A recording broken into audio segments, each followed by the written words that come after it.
Saudara, tim pemenangan bakal Capres Koalisi Perubahan atau Tim 8 akan mengadakan pertemuan tertutup di Cikeas malam ini. Pertemuan akan membahas bakal Capres dari Anies Baswedan.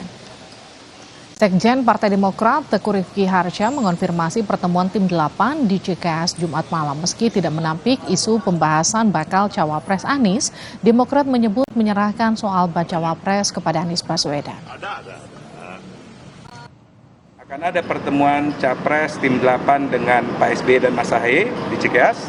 Kemudian juga sedang diatur dengan pimpinan PKS. Artinya Pak Anies, Tim 8, 3 partai terus berkomunikasi secara intens, baik di level Tim 8, kemudian juga dengan pimpinan partai. Nah, yang terus mengantisipasi dan juga mengevaluasi strategi dan juga melihat dinamika yang terjadi terkait dengan Pilpres 2024. Tidak ada keretakan Pak, berarti masih solid sampai sekarang? Insya Allah.